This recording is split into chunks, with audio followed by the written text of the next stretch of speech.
포스코 피처엠은 이제 말씀드렸다시피 25% 비중이신데 15% 그러니까 37만 원 그러니까 조금은 그 뭐 매매 사인 대로 다 하신 거긴 하지만 조금은 아쉽습니다. 25%를 꽉 채우시는 과정에서는 뭐랄까요? 조금만 더 단가가 조절이 돼 있으셨으면 최고 좋은데 성격이 이제 뭐 또 시원시원하시다 보니까 매수에 나오면 파방 사세요. 그러니까 일자별의 기준에서 37만 원 수준에 편입을 하셨다라고 치면은 하나, 둘, 셋, 넷, 다섯 6거래일 동안에 다 사신 거예요. 그죠?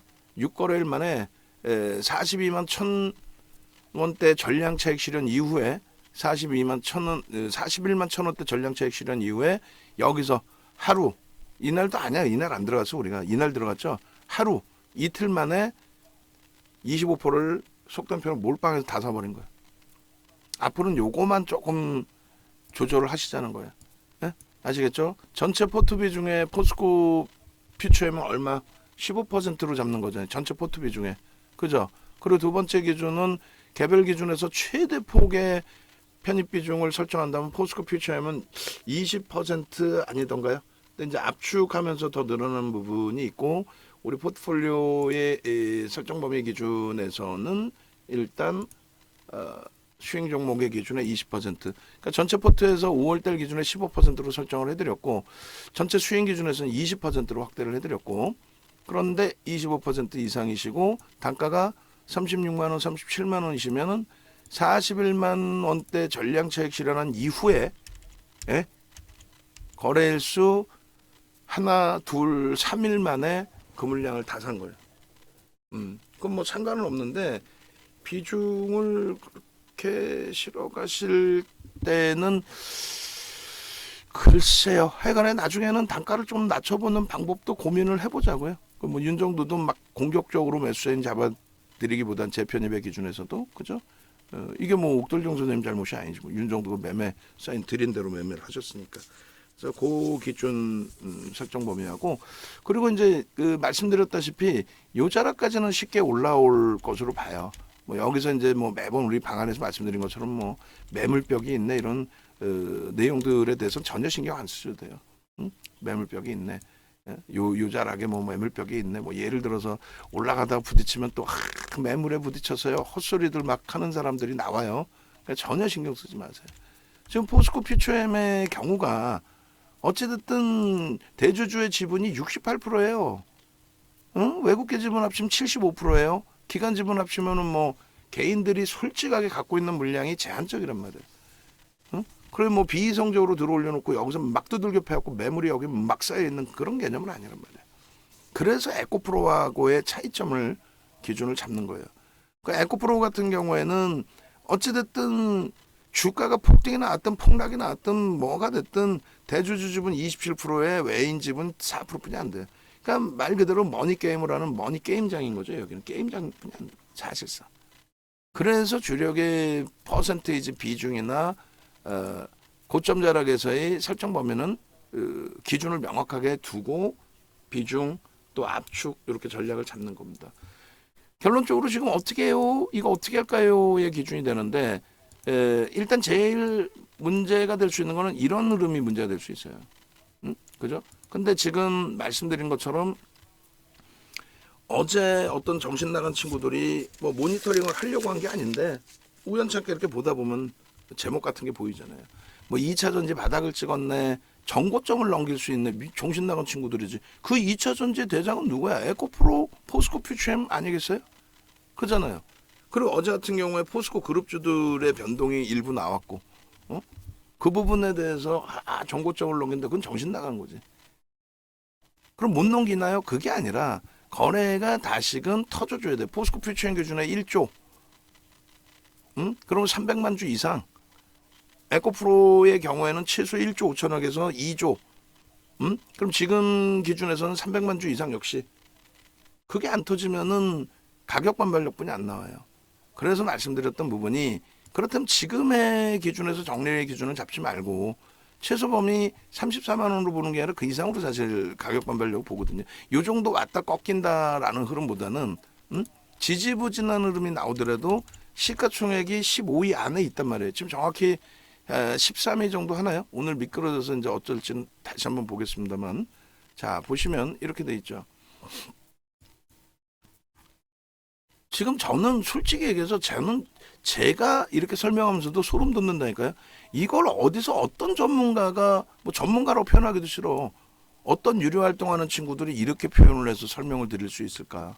그냥 뭐 퓨처엠이 뭐가 어쩌고 좋아요부터 해서 2차 전지가 어쩌고 그렇게 표현하겠죠. 그거는 뉴스 보고도 아는 내용들이시잖아요. 자, 시가총액 상위 5위, 그리고 시가총액 상위 10위, 그리고 포스코 퓨처엠의 시가총액이 10위까지 올랐었어요. 지금 13위죠. 13위입니다. 근데 이 13위 포스코 퓨처엠의 시가총액을 좀 논하는 이유는 뭐냐면 다른 게 아니고, 시장의 지수 자체가 유럽이 4상 최대치, 일본이 4상 최대치예요. 니케이 오늘 또 상승해요. 신고가 아마 넘긴 것 같은데 이렇게 되면은. 그리고 니케이 쪽의 토픽스도 4상 최대치. 뭐 어디든 다 4상 최대치야. 미국도 지금 3,000포인트, 다우지수 우리나라 환산 기준으로 3,000포인트. 응? 그리고 마찬가지 S&P 500 지수 2,800포인트 이상. 근데 무슨 개뿔이나 미국이 뭐 긴축이 어떻고 미국이 부채 상환을 못하면 어쩌고 저쩌고 그런 얘기를 왜 신경 써요. 걔네들도 영향 안 받는 내용을. 그러면 그 흐름 속에서 시장을 견인할 수 있는 거는 지금의 기준, 지금의 흐름에서, 이것도 뭐 월요일날 또 바뀔 수도 있습니다만, 지금까지의 누적 수급을 감안했을 때 삼성전자, 하이닉스, 그리고 현대차, 기아가 시장을 견인할 수밖에 없는 구조이다, 이렇게 보시면 돼요. 그 기준에 이제 2차 전지가 살아날 것이냐는 고점을 돌파하는, 지금 막말로 고점 돌파하는 거 기대할 수는 없잖아요. 솔직히 넘겨주면 땡큐한데, 그러면 얘네는 어디서 얼마큼 해서 잘 빠져나올까요?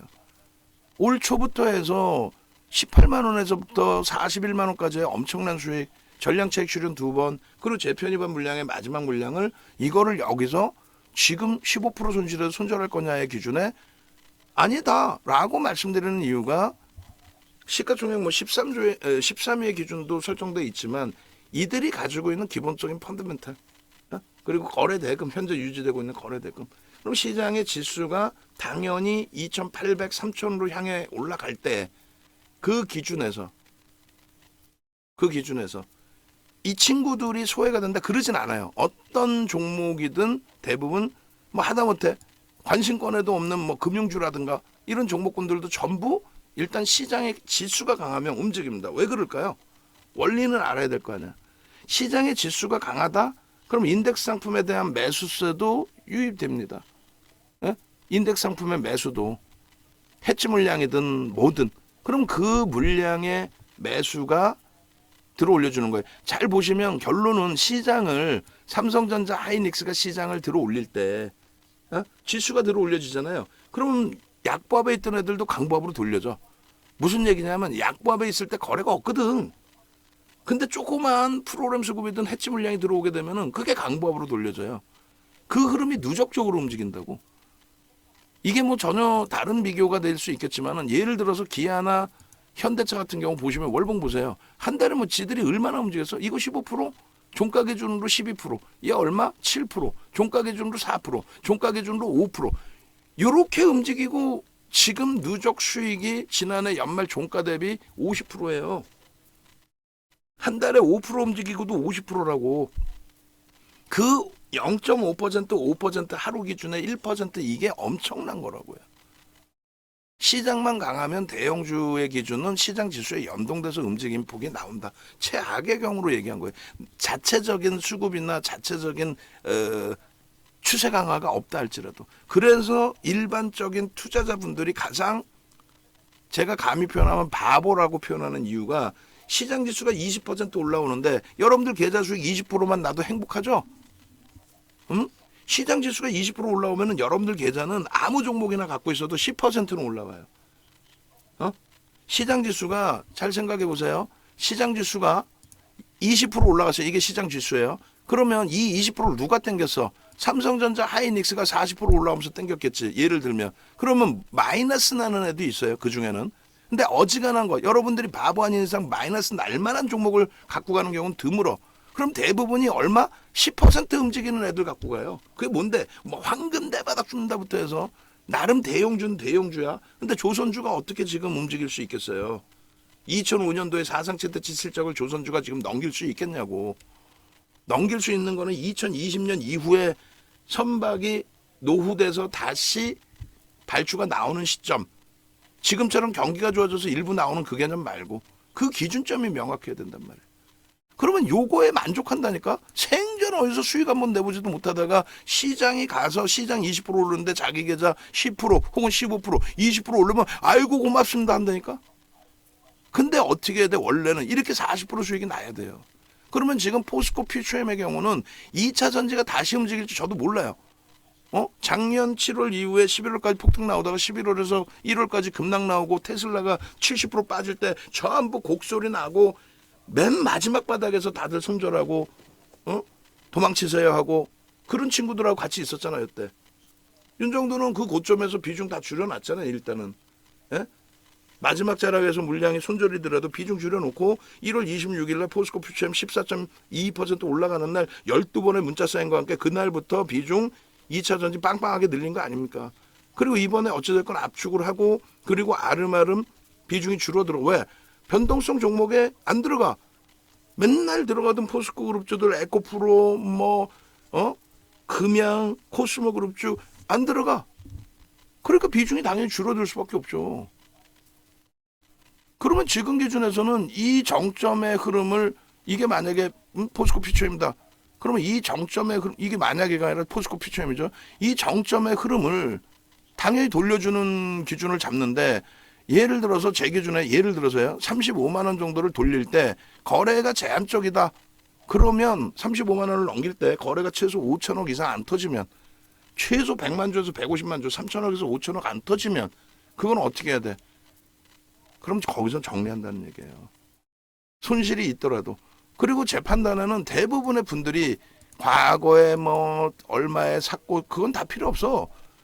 아니 4월 이후에 가입하신 분들도 있을 거 아니야. 4월 이후도 이 꼭지에서 가입하신 분들도 계실 건데 솔직히 얘기하면 이때 시장 고점 찍고 밀려 내려왔기 때문에 가입 인원 별로 없어.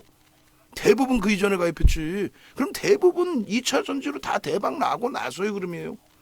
어찌됐든 결론적으로 대박을 냈든 쪽박을 찼든 결론적의 기준은 명확하게 말씀드리면 41만 원대 전량 차익 실현을 하고 재편입의 기준에 제가 판단할 땐 35만 원 정도면은 대부분이 손실은 대부분이 없으실 거예요. 당연히 조금 전에 말씀드린 것처럼 위에 잡으신 분들이 계시죠. 근데 우리가 서로가 억지를 부릴 필요 없이 위에 잡았는데 안 잡았다고 하면 제가 또 거짓말쟁이고 무슨 얘기냐면은 35만 원 위에서 일봉입니다. 35만 원 위에서 잡을 수 있는 기준이 이날 정리하고 이날 우리 분명히 매수세이 안 나갔어요.